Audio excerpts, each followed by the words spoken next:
মাননীয় বিরোধী দল নেতা, আপনি কি পরে আবার বলতে চান? এখন তাহলে সংক্ষিপ্তটা বলেন, পরে আবার বলবেন। ধন্যবাদ মাননীয় স্পিকার। আমি প্রথমেই মহান আল্লাহ তাআলার দরবারে আপনার সহধর্মিনী দিলারা হাফিজের আত্মার মাগফিরাত কামনা করছি এবং মহান মানবের দরবারে তার জন্য জান্নাতুল ফেরদাউস কামনা করছি। আমি আবারও ধন্যবাদ আপনাকে জ্ঞাপন করছি। গত 15 তারিখ অনুষ্ঠিত অধিবেশনে পয়েন্ট অফ অর্ডারে দাঁড়িয়ে গুরুত্বপূর্ণ বিষয়টি আমি আপনার দৃষ্টিতে আনতে সক্ষম হয়েছিলাম এবং আপনি অনুগ্রহ করে আমাকে পরামর্শ দিয়েছিলেন এই ব্যাপারে যথাযথভাবে নোটিশ প্রদান করার জন্য। সে নোটিশ প্রদান করা হয়েছে এবং আপনার অনুপস্থিতিতে মাননীয় ডেপুটি স্পিকারের দায়িত্ব পালন করেছেন। প্রাথমিক আলোচনার পর বিষয়টি আলোচ্য সূচিতে অন্তর্ভুক্ত করার সিদ্ধান্ত তিনি দিয়েছেন। সে মোতাবেক আজকে দিনের শেষ আলোচ্য বিষয় হিসাবে 2 ঘন্টার জন্য এই বিষয় নির্ধারণ করা হয়েছে। আমি বিরোধী দলের পক্ষ থেকে আপনাকে আন্তরিক মোবারকবাদ জানাচ্ছি এটা সূচনা করার জন্য। বাংলাদেশের স্বাধীনতার এক এক করে 54 বছর অতিক্রম হয়েছে। এর মধ্যে অনেক সরকারই গঠিত হয়েছে এবং পরিবর্তন হয়েছে। মানুষের বিপুল প্রত্যাশার জায়গায় দাঁড়িয়ে আজকে আমরা সকলেই বলে থাকি যে স্বাধীনতার পূর্ণ আকাঙ্ক্ষা এখনও বাস্তবায়িত হয়নি। আপনি একজন গর্বিত বীর মুক্তিযোদ্ধা, বীর বিক্রম। আমিও ক্ষুদ্র একটি শহীদ পরিবারের সন্তান। সে মুক্তিযুদ্ধে যারা জীবন দিয়েছিলেন, আমাদের পরিবার কয়েক ফোঁটা রক্ত দিয়ে তাদের সাথে শরীক হওয়ার সৌভাগ্য অর্জন করেছে। বাংলাদেশ আমাদের সকলের। পর্যায়ক্রমে কেউ না কেউ এই দেশের শাসনভার পরিচালনা করবেন, এটাই স্বাভাবিক।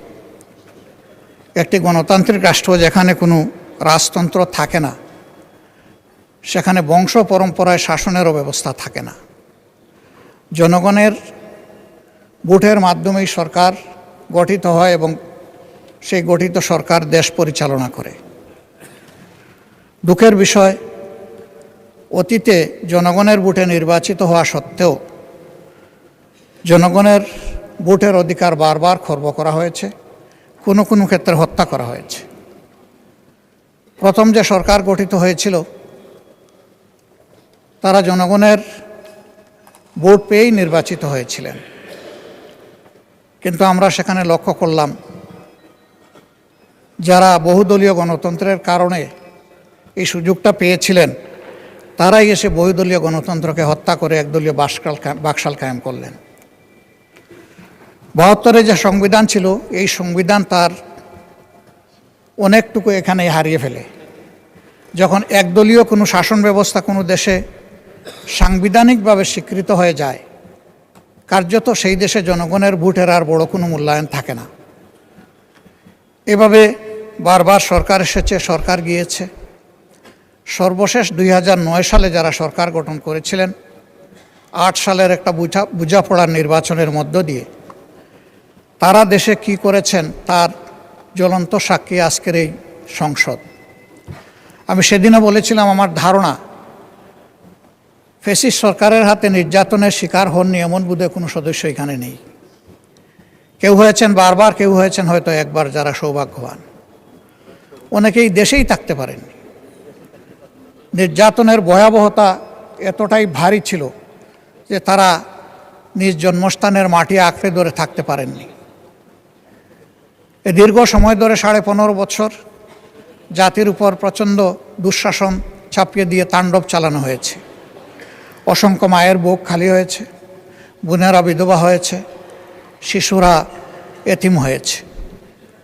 অসংখ্য লোককে গুম করা হয়েছে। গুমের শিকার 235 জন লোক এখনও তাদের আপনজনের কাছে ফিরে আসেননি। তাদের আপনজন জানেন না আসলে তাদের বাস্তব অবস্থা কি হয়েছে, তারা কি বেঁচে আছেন নাকি দুনিয়া থেকে বিদায় নিয়েছেন। এই সময়ের ভিতরে এক্সট্রা জুডিশিয়াল কিলিংয়ের শিকার হয়েছেন 2662 জন মানুষ, যারা মিনিমাম কোনো বিচার আলোয় দেখার সুযোগ পাননি। তাদেরকে নির্মমভাবে খুন করা হয়েছে। কার্যত তখন যারা আমরা বিরোধী দলে ছিলাম, এর নির্মম ভিকটিম তারাই হয়েছিলাম। এ সমস্ত পরিবারের কাছে আজকে আমাদের কোনো জবাব নেই।